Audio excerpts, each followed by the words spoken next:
So Matt is talking to us a bit later, continuing on the series he started last week, and our readings are the same as they were last week.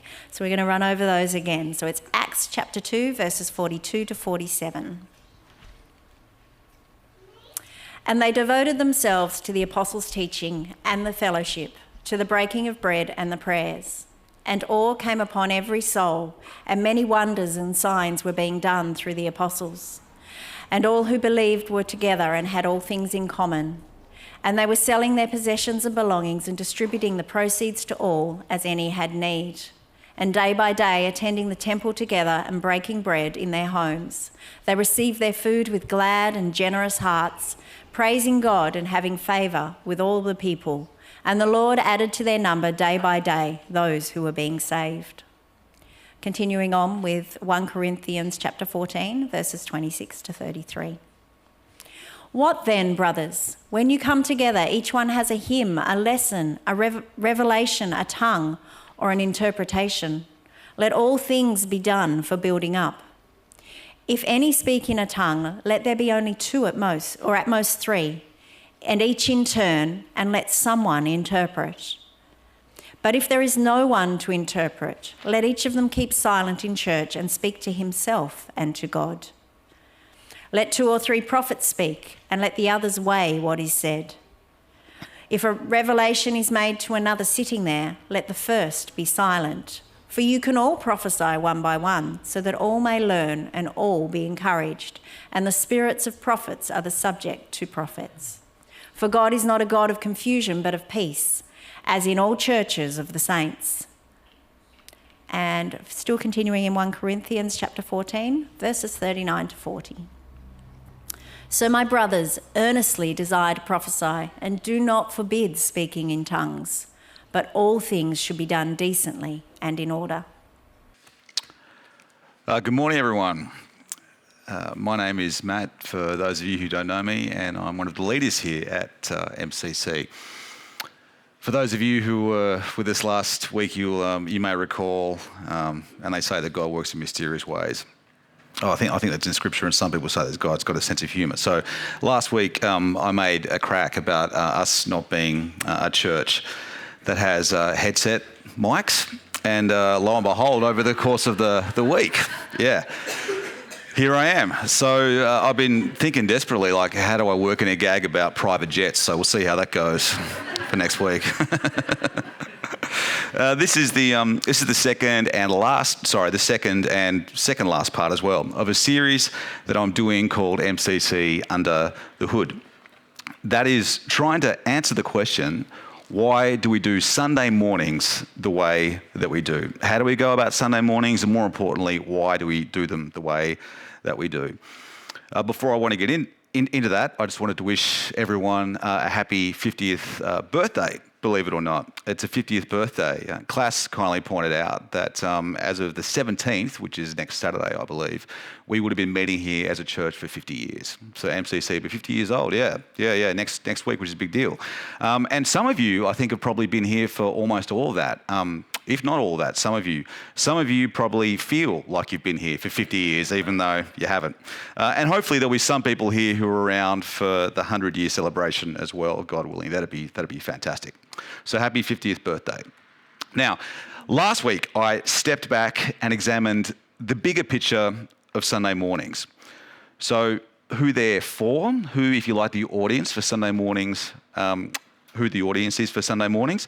And if you were here, you'll remember the answer to that was, and this sounds cliched, I know, but Sunday mornings are for everyone. So both for established Christians, for seekers, for people who don't identify as being Christian. Ideally, they're for everyone. They're a public meeting. And the point that we kind of drew from that is that, crucially, in order to be for everyone, they have to be intelligible. They have to be understandable for everyone. This doesn't mean that you have to agree with everything that goes on here, certainly not saying that. But in order to disagree with it properly, you need to be able to understand what it is that you're disagreeing with. So they have to be intelligible. They have to be comprehensible for people. So that was the first point. Secondly, we talked about how we participate. So how do people go about actually participating on a Sunday morning? And as has already come up in the open prayer time, different people are going to participate in different ways depending upon their giftings, their capacity, and even their stage of life.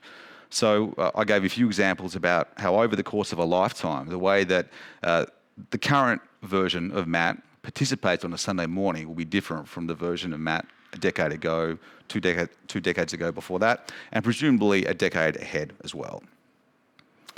And then we also looked at, lastly, while Sunday mornings are a really important and perhaps irreplaceable part of church life, they aren't church life. So we want to try to avoid the trap of equating Sunday morning services with church as a whole. Again, irreplaceable, really important, serve a bunch of specific functions, if you like. They have qualities that you won't get, I think, in any other aspect of church life. But church life, being part of a church, is so much greater than just Sunday mornings. So if you missed last week, again, it really served as a kind of bigger picture context for what we're covering today. So I'd certainly encourage you to listen to it online to get the full picture. Today, we'll be looking at the components of a typical Sunday morning service in detail. I'm hoping to provide you with an explanation of why we do what we do on a Sunday morning. This week, today, we'll do half of a typical Sunday morning, and we'll be looking at covering off the other half of a service in about a fortnight. Before we get into it in detail, it may be worth remembering two big themes that we touched on briefly last week. And I see these themes as like guiding principles, if you like, from Scripture. Principles that we need to hold in tension when it comes to Sunday mornings. And here they are. So the first is the need for some degree of order on a Sunday morning. So we heard read in 1 Corinthians 14 of the need for services to have some level of order. Again, in that letter, we heard last week that it was expected, it was normal, if you like, it was typical for even back then in the early church, in a kind of large house church context, for people who weren't Christians to turn up when Christians gathered. So their equivalent of our Sunday morning services, they're expecting to have non-Christians present. So hence Paul writes of the need for some level of order. It can't be complete chaos here on a Sunday. There has to be some level of predictability, some routine, some stability. That both honours God, because God is a God of order and peace, as we heard read, and it also increases the chances that people will be encouraged and spurred on in their relationship with Jesus. So that's important. God is not a God of confusion, and everything, as we read, everything that happens in a meeting such as this is done for his glory and for the building up, the encouragement of each other. But on the other hand, we don't want to be so structured that Sunday mornings become rigid or exclusive in terms of who can participate, or that they don't limit the work and the guidance of the Spirit. So one of the defining qualities of MCC, largely thanks to our church heritage, is that we have a high degree of participation. Now, too much structure here on a Sunday may lead to that being quashed. Too much structure and too much planning can become most things have to be done this way. Most things have to be done this way. And this way just happens to be my way. So if you don't do it my way, then you don't get to do it at all, which means that I'll end up doing it, not me, but any leader, which can lead to that leader doing everything and getting resentful and perhaps a bit arrogant in the process, and everyone else becoming spectators. Just becoming, again, kind of passive, perhaps also resentful spectators. And being church, obviously, being part of a church is not a spectator sport. So that's one of the tensions that we live with, particularly here on a Sunday morning, between structure and flexibility, or another way of phrasing it is predictability and spontaneity. And right now, I think it'd be fair to say that we aim, if you like, for the minimal effective dose of structure. Just enough structure. No more than is needed to maintain enough order and to try to ensure that people's time is being honoured. And that Sunday services are again conducive to people growing to love and follow Jesus and each other. And I think again that passage from 1 Corinthians is such a good example of that principle in place. You've got people praying in tongues and offering prophecies in these public meetings. So there's your flexibility, there's your spontaneity, there's people participating as they're gifted. But you've also got that with the proviso that someone should be there to interpret that, as in make it intelligible to everyone there. So everyone benefits from it. Not just the person who's speaking in tongues, but everyone benefits from it. So have that in your minds if it's helpful for background as we now dive into the services, a Sunday morning, component by component. So starting from the start, behind the scenes. Believe it or not, from 9 a.m. onwards usually, people are here. People are here in the building unlocking and preparing every Sunday morning. You've got the AV team. You've got musos. You've got people preparing elements for communion, turning heaters on, getting Sunday school prepped out the back, and warming up the coffee machine. So already, well before 10 o'clock, there's a hive of activity going on here at 9.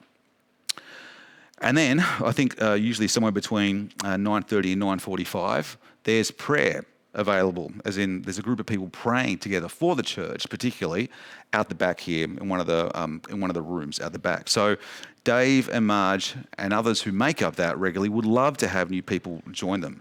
And again, it's worth just pointing out here that prayer is going to be one of our ministry focuses for this year. So this is another way to get involved. It's in a small setting, a couple of people who you know praying for the church. I should say, this is just one of the first images that popped up. I don't think anyone's particularly compelled to hold hands. I don't feel that's part of the deal. You don't have to hold hands to be part of the speaker, okay? That's pretty much optional as far as I know. I just thought it was a funny slide. So again, if you're interested, give that a shot. It's a great way, again, to pray for the church in a small, comfortable setting every Sunday. So that's happening out the back as well. Next, we have the front door. So like the front door roster. So again, the doors are open, I think, from somewhere usually about 9:30, if not 15:15. Now, I wasn't sure if you're aware of this, but in some church circles, the front door roster is also known as the greeters. The greeters. Struck me as kind of funny. It's like, what did you do on the weekend? Well, I went to my church and greeted. I greeted all day. But regardless of whether it's got like a flashy title or not, it's probably actually hard to overestimate how important being on the front door is. Getting to a Sunday morning service, as you're probably aware, particularly if you currently have a young family or can remember having a young family, it isn't always easy just to even get here on time. So come 10 a.m. on a Sunday morning, we just don't turn off magically whatever it is that's been taken place in the rest of our lives. So we entered this context with all our hang-ups, worries, fears, conflict, doubts, etc.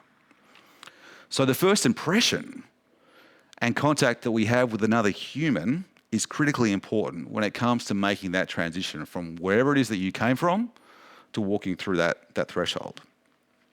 It means a lot to lay eyes on someone first thing every Sunday morning, to have them hopefully greet you by name, maybe shake your hand, greet your kids, and perhaps ask a genuine question about you and your family's welfare.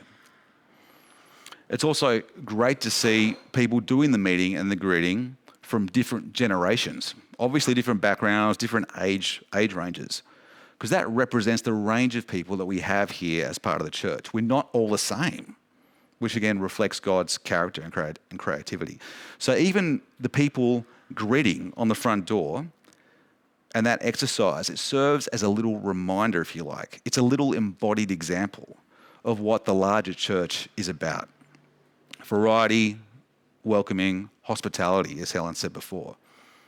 Now, you compare something like that to those times, those occasions when you've been to some event and you've been greeted by a kind of like a cold fish equivalent human, or not greeted at all, particularly if you're new or unfamiliar with the context. And you remember how that made you feel, or more importantly, didn't make you feel. So these first impressions, they really matter.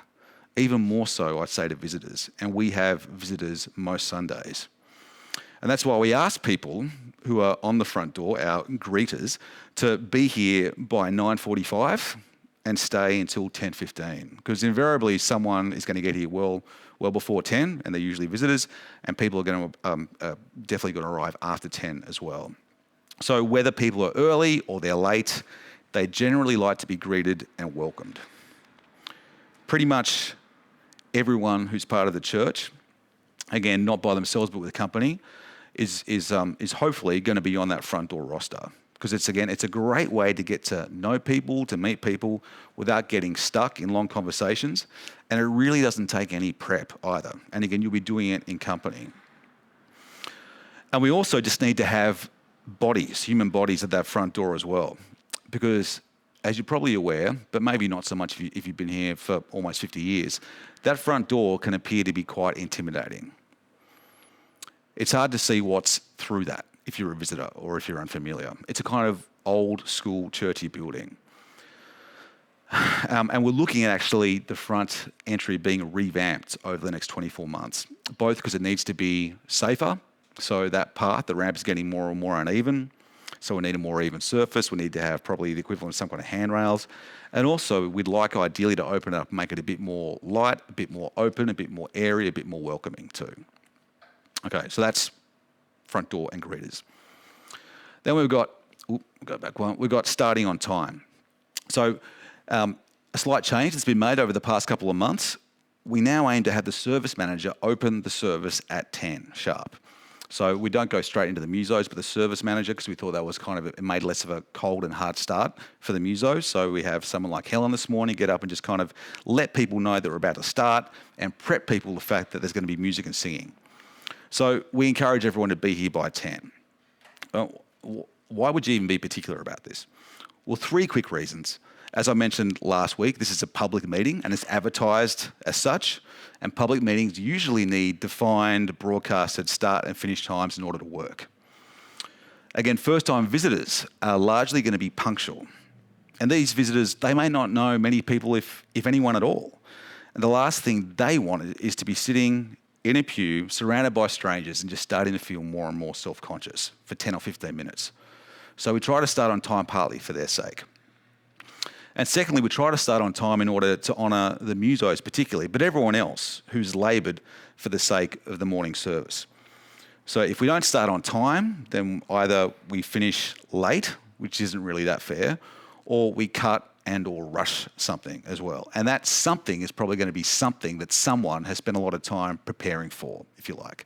So that's not really fair either. We want to honour the time and the effort that people put into preparing for their service.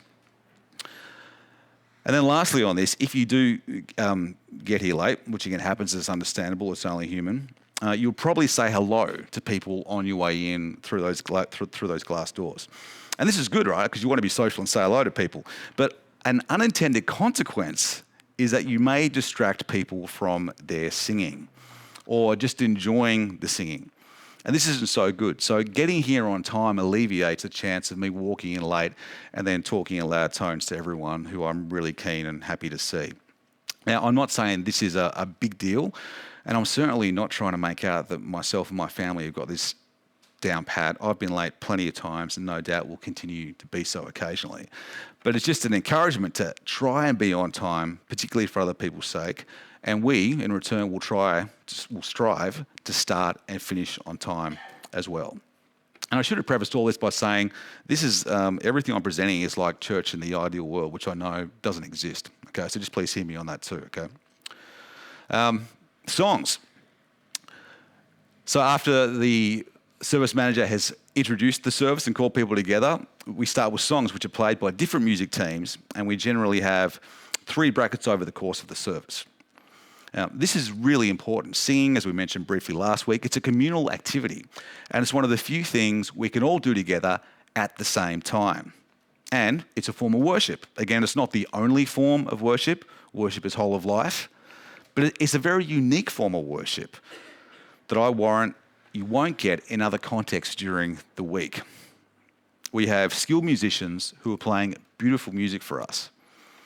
They've rehearsed during the week. They're striving continually to get better and better at their gifting. We're singing alongside each other in this gorgeous setting. And in doing so, we're offering God glory and praise, and we're offering each other side by side encouragement. And I don't think it's too much of a stress or a stretch to say that singing is probably, out of all the different forms of worship, is the one that's going to most easily grab and access our emotional life, which is important. So my encouragement to you is to allow yourself to get into it. sing with gusto, like these guys. Sing with gusto. It's good for everyone, believe it or not. Now, most of us don't want to be self-conscious when we sing, most of us.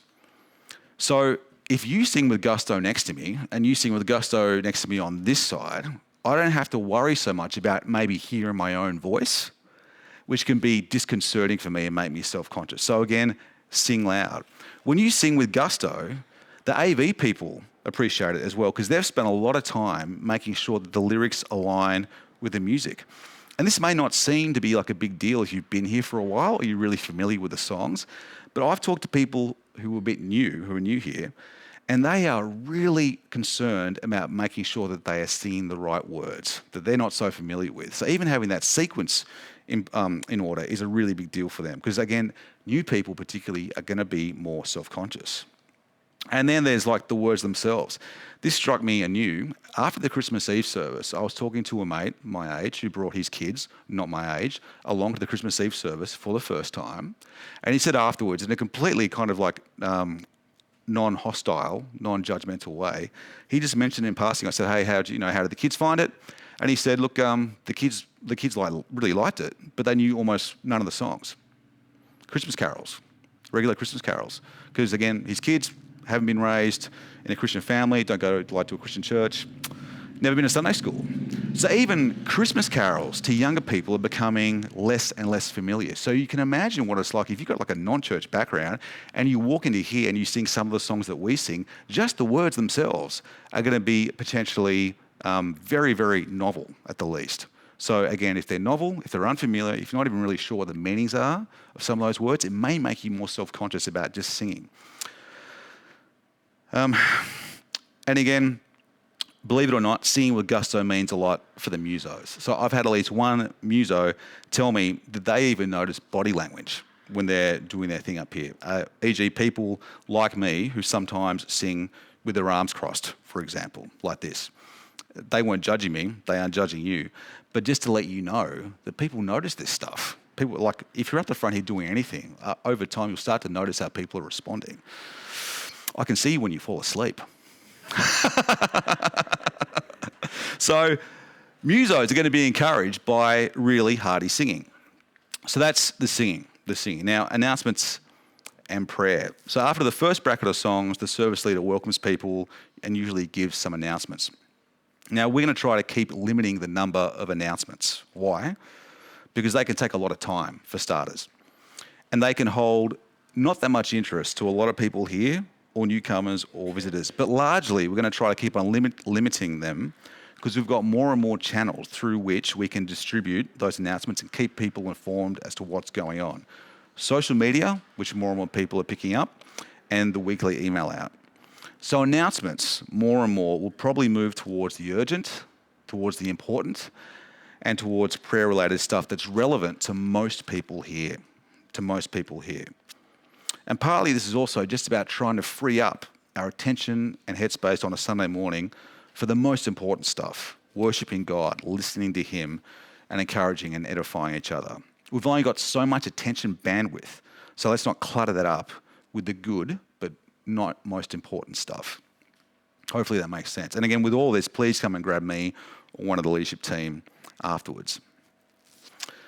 Sunday mornings, we think to some degree, should be some respite from all the other voices and demands that are out there vying for our attention. And this is also another important reason as to why the service manager will read some scripture and pray to help quiet us, to help us focus and centre and direct our attention towards God. The reading or the readings from scripture are also incredibly important because they demonstrate, they've got this symbolic value, they demonstrate and reinforce that everything that is said here, proclaimed, suggested, sang and taught, must be weighed up and examined through the grid of Scripture. So it's a way of, again, signalling that the Bible is still our primary guide. I know that's not a simple fix, but it's still a goal that we work towards. Now, one thing that we're considering as a team, and this came up in some of the very useful feedback that we received after the leadership team report back last year, so we got lots of feedback from people, for which we're grateful. We are thinking and praying through all this stuff. And one of the suggestions was that the place and the purpose of prayer here with the service manager at the start of the service. We've got a place for spontaneous prayer later on in the service in the open worship. The first prayer time is different. People up the front, the service manager, praying with and on behalf of the church. So it's a bit more planned and formal straight out the gate just because of that. So we're thinking about the possibility of seeing if other people, and this I know would necessitate another roster, but if other people would be willing to plan and pray this prayer. So they could think about it in the week beforehand. They can maybe work through a cycle of themes that we put together as a church. So praying for our missionaries one week, praying for local events, and the other praying for international events over here. And that planning would be something they could do that perhaps service managers couldn't or shouldn't be expected to do, given a service manager's primary role is to keep an eye on things in real time as the service is unfolding, what's happening in real time. But it may be doable for people, again, during the week beforehand with the gifting and the time to think about, to actually write out, to script those prayers. That's just an idea. Again, any feedback, more than welcome after the service. And that leads us to communion. So regularly celebrating communion is one of the hallmarks of our church heritage. Again, so doing it weekly, as Toddy pointed out before, doing it weekly continually brings us back to the life, the death, and the resurrection of Jesus. The sacrifice, the blood, the resurrection of Jesus. The centre of our faith, if you like. So it's like a continual, I guess, true north. Helps realign our compass week in, week out. So we've got communion every week. We've also got a sermon every week. So we ask people who lead us in communion to try to make it reflective in nature. So it's already a time of remembrance and reflection. So it lends itself to already being a bit more devotional in nature rather than a shorter sermon. And again, this is something that's been affirmed in the feedback that we received after the leadership team report back. And it's fine for it to be simple and brief, ideally around 10 minutes from the start of the talk to the cups being collected at the end. And as part of our church heritage, we welcome anyone to join with us in taking communion, assuming that they see themselves as being a follower of Jesus. Now, if they don't want to participate, if they're a visitor, we don't want them to be, I'd like to feel that they're being or identifying as someone who they're not. So it's more than fine if they don't want to partake. That's absolutely fine. And secondly, part of our church tradition is that children can participate at their parents' discretion, both in taking it, receiving it, handing it around, so being involved with that little act of service as well. And once mature enough, even leading it, so being up here and leading it too. And I think that's great. It's a meaningful service and it speaks the whole body of the church being involved on a Sunday, not just those of a particular age. So that's the first half of a typical Sunday service. We'll do, the remainder in a fortnight's time. Let me reiterate from last week, they aren't everything. They may not even be the most important thing, but they're irreplaceable when it comes to MCC church life. With God's grace, I go as far to say, with God's grace, they actually have the power to change us, to help form a character over the long term. How? Look, think about this if it helps. People join communities, not just churches, but communities for a whole bunch of reasons. So my current hobby of choice is a sport where you train and you can compete with other people one-on-one. So you train and you compete with people one-on-one. When I started doing it, I just wanted to get better at the sport. That was my dominant motive of jumping on the sport. Individual self-improvement. That's what was driving me. Now, as I've persisted in doing this sport, I've seen people come and go. The ones I've noticed, the ones who started before I did and are still there, those people are remarkable. They're remarkable in the sense that they're skilled at the sport, so they can beat other people at it, if you like. But more importantly, they're also remarkably humble and self-aware. Although they're so advanced in what they do, they know they have blind spots. They know that they have much to learn. So they're humble. They're also remarkably generous with their time when they train. They put aside their own learning in order to help new people. They're big team players.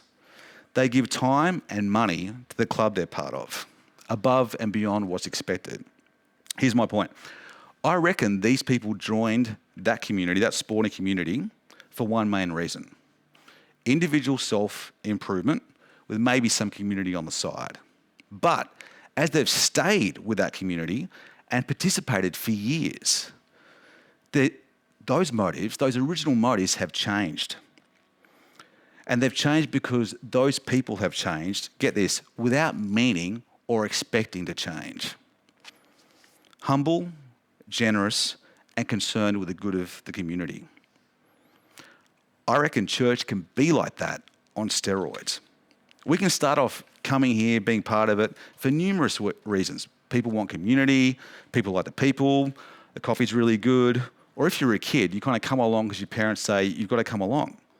Now, I'm not saying that any of those reasons are absolutely wrong at all, but over time, week in and week out, God can use just this habit of actually meeting together side by side to change us and our motives.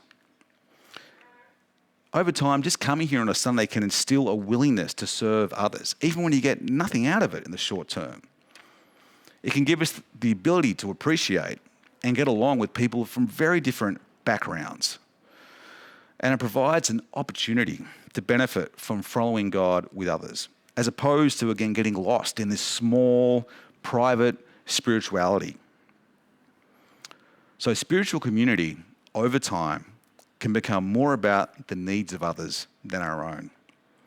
And it can make us more self-aware of our own shortcomings and blind spots. And also provides the grace to live with those things lightly. It becomes less and less about us, about me, and instead more about loving and serving God and the people that He's placed me amongst here. I'd argue that these are unique benefits of spiritual community. But, and here's a big but, like a lot of habits and routines, particularly those that are only weekly, I don't think you won't realize any of those benefits after doing it for a month. Like the sport I was talking about before, it may be 6 months to a year, at least, before the effect that it has on you becomes obvious. It needs to be a long-term way of life for it to become genuinely life-changing. So again, the encouragement, let's stick with it. Let's stick with it together.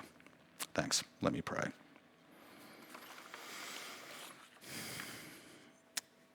Father, once again, we thank you for bringing us together.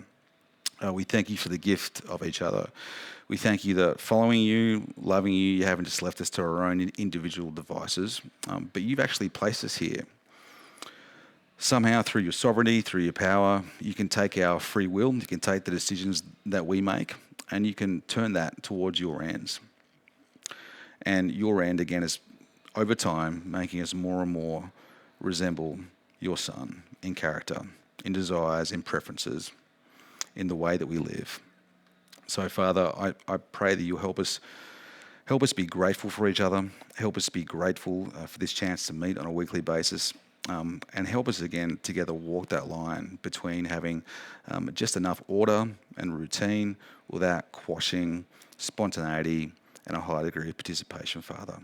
Help us again just be driven most of all by love for you and love for each other. Amen.